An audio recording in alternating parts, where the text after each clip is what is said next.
శ్రీ పరాభవనామ సంవత్సరం కన్యా రాశి వారికి ఈ సంవత్సరం అంతా కూడా ఎలా ఉంటుందని తెలుసుకోబోతున్నాం. ముందుగా కన్యా రాశి మిత్రులందరికీ కూడా ఉగాది శుభాకాంక్షలు. ఉత్తరా ఫల్గుని నక్షత్రం 2, 3, 4 పాదములు, హస్తా నక్షత్రం మరి చిత్తా నక్షత్రం 1, 2 పాదాలకు జన్మించిన మీరు కన్యా రాశి వారిగా పరిగణించబడుతున్నారు. ఈ పరాభవనామ సంవత్సరంలో అద్భుతమైనటువంటి ఫలితం అని కూడా చెప్పచ్చు. Jackpot year. ఈసారి 100కు 100 మార్కులు తెచ్చుకున్నటువంటి రాశులు ఏదైనా ఉందంటే అది కన్యా రాశికి చెప్పచ్చు. మరి ఇంకొక రాశి నేను కమింగ్లో చెప్తాను. ఈ సంవత్సరం మీకు ఆదాయం 8, వ్యయం 11, రాజపూజ్యం 3, అవమానం 3. సరే, ఈ సంవత్సరం మీరు ఎలా ఉండబోతున్నారంటే కొన్ని సవాళ్ళు వచ్చిన తెలివితేటలతో మీరు సహనం క్రమశిక్షణతో ముందుకెళ్తారు. గోచార ప్రకారం శని భగవానుడు మీనరాశులు 7వ స్థానంలో సంచరిస్తున్నారు. భాగస్వామ్య సంబంధాలు జాగ్రత్తలు అవసరం. పార్ట్నర్షిప్ లేదా హస్బెండ్ వైఫ్ మధ్య వ్యాపార ఒప్పందాల్లో ఆశించిన దాన్ని నిర్ణయం తీసుకోవాలి. సహనం ఉంటే ప్రయోజనం. గురు భగవానుడు ప్రారంభంలో 10వ ఇంట్లో, జూన్ 2 గురు భగవానుడు 11వ ఇంటికి, అక్టోబర్ 31 12వ ఇంటికి, జనవరి 25 2027 తిరిగి 11వ ఇంటికి వస్తున్నారు. ఆదాయం మీరు చెప్పక్కర్లేదు, గెట్ రెడీ. ఏమేం అవసరాలు ఉన్నాయి లిస్ట్ వేసుకోండి. కన్యా రాశి మిత్రులారా, సాధిస్తారు. ఈ సంవత్సరం అంత బాగుంది. మీకు లిస్ట్ వేసుకోండి. నాకు ఇది కావాలి, ఎస్ డన్. నాకు ఇల్లు కావాలి, డన్. నాకు ఉద్యోగం కావాలి, డన్. నాకు వాహనం కావాలి, డన్. మీరు ఏది కోరితే అది ఇవ్వడానికి గురు భగవానుడి దగ్గరుండి ఇప్పించే సిద్ధంగా ఉన్నాడు. కొత్త పరిచయాలు లాభం పెరుగుతుంది. సమాజంలో పలుకుబడి ఉన్న వారి యొక్క పరిచయం పెరుగుతుంది. ఎంత అద్భుతంగా ఉంటున్నారంటే రాహుకేతువులు 6వ ఇంట, కేతు 12వ ఇంట్ల ప్రారంభంలో. రాహు మళ్ళీ డిసెంబర్ 6వ తారీఖున 5వ ఇంట, కేతు 11వ ఇంట. శత్రువులపై విజయం సాధిస్తారు. పోటీ పరీక్షల్లో విజయం సాధిస్తారు. విద్యలో అభివృద్ధి చెందుతారు. ఎంత బాగుందంటే ఆర్థికంగా ఆదాయం క్రమక్రమంగా దినదిన ప్రవర్తమానం ఇంతింతే వటుడింతే దానింతే నవో విధికి అన్నట్టుగా దినదిన ప్రవర్తమానం ఎదుగుతూనే ఉంటారు. కానీ ఖర్చులు కూడా నియంత్రించాలి, తప్పదు. ఇంకా ఉద్యోగస్తులు ఉన్నారు చూసారా, ఎన్నో రోజులుగా ప్రభుత్వ ఉద్యోగంలో మాకు పర్మనెంట్ కాలేదు, పర్మనెంట్ అవుతుంది. నాకు ప్రమోషన్స్ కావాలి, వస్తుంది. నాకు ఇంక్రిమెంట్స్ కావాలి, వస్తుంది. నాకు మంచి రెస్పాన్సిబిలిటీ కావాలి, వస్తుంది. కీ రోల్ కావాలి, వస్తుంది. ఇది ఎలా ఉంటుందంటే ఈ ఎక్కడెక్కడి నుంచి మార్పులు వస్తుందంటే బ్యూరోక్రాట్స్, తర్వాత ఐఏఎస్ ఐపీఎస్ వాళ్ళకందరికీ కూడా చాలా అద్భుతమైనటువంటి అవకాశాలు. బ్యాంకింగ్ సెక్టర్ వాళ్ళకైతే చాలా యోగం. డిపార్ట్మెంట్స్లో ఉన్న ప్రతి డిపార్ట్మెంట్స్లో ఉన్న వారికి కూడా ఇది యోగం. ప్రభుత్వ రంగంలో ఇట్లా షఫ్లింగ్ ఉంటుంది చూసారా, ఒక బాటిల్లో ఒక వస్తువును వేసి ఇట్లా షఫుల్ చేస్తారు. అలా స్థాన మార్పిడి, మీరు అనుకున్న మార్పిడి జరిగే ఉద్యోగ అవకాశాలు ఉన్నాయి. ప్రైవేట్ రంగంలో ఎన్నో రోజులుగా మానసిక స్ట్రెస్ అనుభవిస్తున్నారు కదా. ఉద్యోగం ఉండి ఎప్పుడు ఉడుతుందో తెలియదు. ఉద్యోగం లేకుండా ఉండి లేకోకుండా ఉండడము, ఎప్పుడు వస్తుందో తెలియదు. ఉద్యోగమే లేని వాళ్ళకి ఎప్పుడు వస్తుందో తెలియదు. ఇవన్నిటికీ ఒక బిగ్ ఫుల్ స్టాప్ అంటే ఉగాది రోజు నుంచే మీకు శుభవార్త స్టార్ట్. వింటున్నారు మీరు, గెట్ రెడీ. కానీ మీరు ఉన్న స్థానంలో నుండి ఇంకొక స్థానానికి వెళ్ళే మీ జీవనం ఉండే అవకాశాలు ఎక్కువ శాతం కనబడుతున్నాయి ఉద్యోగస్తులకి ప్రైవేట్ రంగంలో. ఇంకా వివాహాది శుభకార్యం ఎన్నో రోజులుగా ఎదురు చూస్తున్నటువంటి వాళ్ళకి పెళ్లి బాజాలు మోగుతున్నాయి. Shopping, get ready. చాలా అద్భుతమైనటువంటి రోజులు వచ్చేసాయి. సంబంధాల్లో అవగాహన పెరుగుతుంది. ఒకరి పట్ల ఒకరి ఆప్యాయత పెరుగుతుంది. కుటుంబ సభ్యులు, భార్యాభర్తల మధ్య విడిపోయిన భార్యాభర్తలు కూడా కలుస్తారండి. ప్రేమికులుగా విడిపోయిన వాళ్ళంతా కూడా కలుస్తారు. ఇది ఎంత యోగం చూసారా. అసలు ఇది ఒక మంచి సంవత్సరం అండి. అసలు పూర్వజన్మ సుకృతం ఉంటేనే 2026ని మీరు ఎంజాయ్ చేయగలరు. కన్యా రాశి రాసి పెట్టుకోండి. ఈ సంవత్సరం ప్రతిదీ గురుగారు మీరు ఇలాగే చెప్తారండి, మాకు జరగట్లేదు. అది మీ గోచార ప్రకారం చెప్తున్నా. మీ వ్యక్తిగత జాతకంలో ఏ గ్రహాలు ఎక్కడెక్కడ ఉన్నాయో దాన్ని చూసి మళ్ళీ చెప్పడం అనేది మీరు తెలుసుకోవాల్సినటువంటి ఒక పని. ఇక్కడ ఆరోగ్యం, జీర్ణ సమస్యలు ఉన్న ఇవన్నీ కూడా నామమాత్రమే. ఆహార నియంత్రణ ఉండాలి. ఈ రోడ్ సైడ్ ఇలా అమ్ముతూ ఉన్నవన్నీ కొంచెం టెంప్ట్ అవుతుంటారు తినడానికి, జాగ్రత్త. అది అదుపులో ఉంచుకోండి. ఎందుకంటే సంవత్సరం అంతా బాగున్నప్పుడు మీరు ఆ యొక్క ఫలితాన్ని పొందాలి అంటే ఆరోగ్యంగా ఉండాలి. అర్థమైందా మిత్రులారా? కాబట్టి ఆరోగ్యంగా ఉండాలి కాబట్టి కాస్త జాగ్రత్తగా ఉండాలి. ప్రయాణాలు, ఆధ్యాత్మిక ప్రయాణాలు, విలాస యాత్రలు, ఉద్యోగ యాత్రలు, విద్యా యాత్రలు, వ్యాపార యాత్రలు, ఇన్ని యాత్రలు చేయబోతున్నారు. అది రాష్ట్రీయ, అంతర్రాష్ట్రీయ, దేశ విదేశీయంగా కూడా.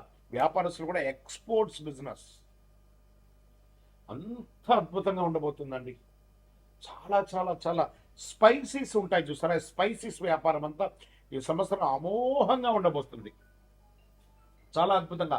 ఈ పూలు ఉంటుంది చూసారా, ఫ్లవర్స్, ఈ ఫ్లవర్స్ బిజినెస్, వెజిటబుల్ బిజినెస్ వాళ్ళకైతే, ఎక్స్పోర్ట్ చేసే వాళ్ళకి చాలా అద్భుతంగా ఉండబోతుందని కూడా చెప్పచ్చు. ఎలక్ట్రానిక్ గుడ్స్ మీద పెట్టుబడి పెట్టకండి, కొంచెం తగ్గే అవకాశాలు బాగా కనబడుతున్నాయి. ఇంకా వ్యవసాయదారులకైతే మంచి పంటలు పండబోతున్నాయి, చాలా అద్భుతంగా ఉండబోతున్నారు. ఇంకా షేర్ మార్కెట్ స్పెక్యులేషన్లో ఉన్నారు చూసారా, లాంగ్ టర్మ్లో ఇన్వెస్ట్ చేయండి. నాట్ షార్ట్ టర్మ్కి వెళ్ళకండి, లాంగ్ టర్మ్లో ఇన్వెస్ట్ చేయండి, చాలా బాగా ఉంటుంది. రాజకీయ నాయకులకి యోగం యోగం యోగం. ఏమో గుర్రం పైకి ఎగరా వచ్చినట్టుగా మీరు ఏ పదవిలోకి వెళ్తారో మీకే తెలియదు. రాజకీయ పరిణామాలు అలా జరుగుతాయి, అలా మారిపోతారు మీరు, మీకు వచ్చే అవకాశం ఉన్నాయి. ఇంకా మన నక్షత్ర వారిగా ఎలా ఉంది అంటే, ఉత్తరాపడికి నక్షత్రం 2, 3, 4 పాదాలకి ఉద్యోగ పురోగతి, గౌరవం, కుటుంబ సంతోషం, ప్రజాక్షేత్రంలో యోగం. హస్త నక్షత్రంలో కొత్త అవకాశాలు, వ్యాపార అభివృద్ధి, ధనలాభం, ప్రజాక్షేత్రంలో యోగం. అన్ని నక్షత్రాల వారికి రాజకీయ నాయకులకి యోగం అని చెప్పచ్చు. చిత్తా నక్షత్రం 1, 2 పాదాలకి కీర్తి, కళారంగం అభివృద్ధి, కొత్త పరిచయాలు. ఇక్కడ కళారంగం అని చెప్పాను చూసారా, అది యాక్టర్స్గా ఉండొచ్చు, లేదా కళా పోషణలో ఉన్న వాళ్ళుగా ఉండొచ్చు. దాని తర్వాత మీడియా రంగం, అది ప్రింటింగ్, ఎలక్ట్రానిక్ మీడియా వాళ్ళకి కూడా యోగం యోగం యోగం అని చెప్పచ్చు. అన్ని రకాలుగా బాగుంటారండి ఈ సంవత్సరం, అసలు పట్టిందల్లా బంగారం. ఇంకా అదృష్ట సూచన అని చెప్తే మీకు 5, 6, 8 అనే నంబర్లు మీకు అదృష్ట సంఖ్యలు. అదృష్ట రోజులు బుధవారం, శుక్రవారం. అదృష్ట రంగులు పచ్చ, ఆకుపచ్చ, మరి తెలుపు. ఇంకా మీకు ఏం పరిహారాలు ఉన్నాయి అంటే, బాగుంది కదా టైం, అప్పుడు మనం ఏం చేయాలంటే ఎక్కువ శాతం కృతజ్ఞత చెప్పాలంటే దేవుడికి. బుధవారాల్లో గణపతి పూజ ప్రార్థన చేయండి, సంకష్టాల చతుర్థి వ్రతం ఉండండి, విష్ణు సహస్రనామం పారాయణించండి, తులసికి నీళ్లు వేయండి, తిరుపతి వెంకటేశ్వర స్వామి వారికి వెళ్ళి నడిచి మొక్కుకొని తలనీలాలు ఇచ్చి రండి, లేదా ఇంట్లో ఒక సత్యనారాయణ వ్రతం చేయండి, ఒక శివుడికి అభిషేకం చేయండి, రుద్రాభిషేకం చేయండి, ఇలాంటివన్నీ కూడా చేయండి. ఇంకను సకల దోషాలు తొలగి ఆనందంగా ఉండడానికి మీ వయస్సు సంఖ్య ఎంత ఉందో అన్ని ఒత్తులతో, నువ్వుల నూనెతో దీపం వెలిగించండి. గురుగారు, మీ ద్వారా మేము వ్యక్తిగత జాతకం తెలుసుకోవాలనుకుంటున్నాం గురుగారు అంటే, నేనేమంటున్నాను, మీ పరిసర ప్రాంతాల్లో ఉన్నటువంటి గురువుల దగ్గర సంప్రదించి మీ జాతకం తెలుసుకోండి, లేదా మా ద్వారా తెలుసుకోవాలంటే డిస్ప్లేలో కనబడుతున్నటువంటి నెంబర్కి మీ పేరు, date of birth, time of birth, place of birth WhatsApp చేయండి. కాల్ చేయకండి, మా అడ్మిన్స్ మీకు రిప్లై ఇస్తారు. ఇంకా కొంచెం ఫలితం మాకు కావాలి గురుగారు, శీఘ్ర ఫలితం కావాలనుకుంటే ఒక 48 రోజులు పూజ చేసినటువంటి అతి శక్తివంతమైనటువంటి కరుంగాళిమాల, 48 రోజులు దీనికి పూజ చేసి చండీ సప్తసతి హోమాదులు చేసి, సుదర్శన హోమం చేసి, సుబ్రహ్మణ్య భుజంగా పారాయణం చేసి సిద్ధంగా కావాల్సిన సంప్రదించండి. విజయోస్తు. ఉగాది పచ్చడి, ఈ 6 రుచులతో, షడ్రుచులతో కూడినటువంటి ఈ ఉగాది పచ్చడి జీవితంలో సుఖదుఖాలు, ఆనందాలు, కష్టాలు అన్ని కలిసి ఉంటాయని చెప్పడానికి నానుడియే ఈ యొక్క ఉగాది పచ్చడి. ఉగాది పచ్చడిలో ఏమేమి ద్రవ్యాలు ఇస్తాం? వేప పువ్వు, బెల్లం, మామిడి ముక్కలు, చింతపండు, మిరపకాయ, మిరప ముక్కలు, మిరపకారం, ఉప్పు. షడ్రుచులకి అర్థం ఏమని చెప్పారు? వేప పువ్వు చెడు దుఃఖాన్ని తీసేస్తుంది. మళ్ళీ ఇది వచ్చేసి ఆధ్యాత్మికంగా, ఆరోగ్యపరంగా అనేటప్పటికీ లోపల ఉన్నటువంటి చెడు షుగర్, కొలెస్ట్రాల్ అన్నిటినీ కూడా నియంత్రించబడుతుంది ఇక వేప పువ్వు. బెల్లం తీపి, ఆనందాన్ని ఇస్తుంది. మామిడి పులుపు ఆశ్చర్యాన్ని ఇస్తుంది అని చెప్పచ్చు. చింతపండు పులుపు అనుభవాన్ని ఇస్తుంది. మిరపకారం కోపం ఉత్సాహాన్ని ఇస్తుంది, ఉప్పు జీవన సమతుల్యాన్ని ఇస్తుంది. ఉగాది పచ్చడి ప్రాముఖ్యత: ఉగాది రోజు ఉదయం స్నానం చేసి దేవుడికి నైవేద్యం పెట్టిన తర్వాత కుటుంబ సభ్యులందరూ తీసుకుంటారు ఈ యొక్క పచ్చడిని. ఇది జీవితంలో వచ్చే అన్ని అనుభవాలను సమీకరించి స్వీకరించాలని సూచించే సంకేతం. ఈరోజు చేయవలసిన పని ఏమంటే పెద్దవాళ్ళందరూ చిన్నపిల్లలకి చిన్న చిన్న కానుకలు ఇవ్వడము, బట్టలు ఇవ్వడము, లేదా వాళ్ళ జీవితానికి కావాల్సిన ప్రణాళికలు అన్నీ కూడా తయారు చేసుకోవడం, వాళ్ళ వివాహాలకి ఉపనయనాలకి వాళ్ళకి కావలసిన విద్యలకు కావలసిన ఏర్పాట్లంతా ఈరోజు శ్రీకారం చుడతారు.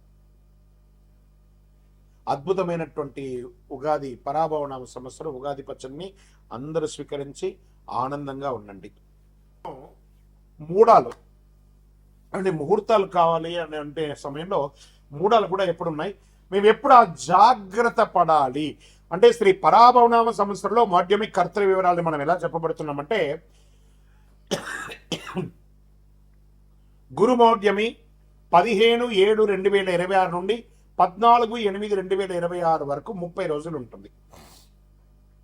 శ్రీ పరాభవనామ సంవత్సరం ఆషాఢ శుక్ల పాడ్యమి నుండి శ్రావణ శుక్ల విధియ వరకు శుక్రమౌఢ్యమి అంటే 19/10/2026 నుండి 29/10/2026 వరకు 10 రోజులు శ్రీ పరాభవనామ సంవత్సరం ఆశ్వయుజ శుద్ధ అష్టమి నుండి ఆశ్వయుజ బహుళ చవితి వరకు ఉంటుంది. సరే, వాస్తుకర్తరి అంటే వాస్తుకర్తరి ప్రారంభం రవి భరణి 3 ప్రవేశం మే 4, 2026. వాస్తుకర్తరి పరిసమాప్తం రోహిణి 2 ప్రవేశం మే 29వ తారీఖున అని చెప్పారు.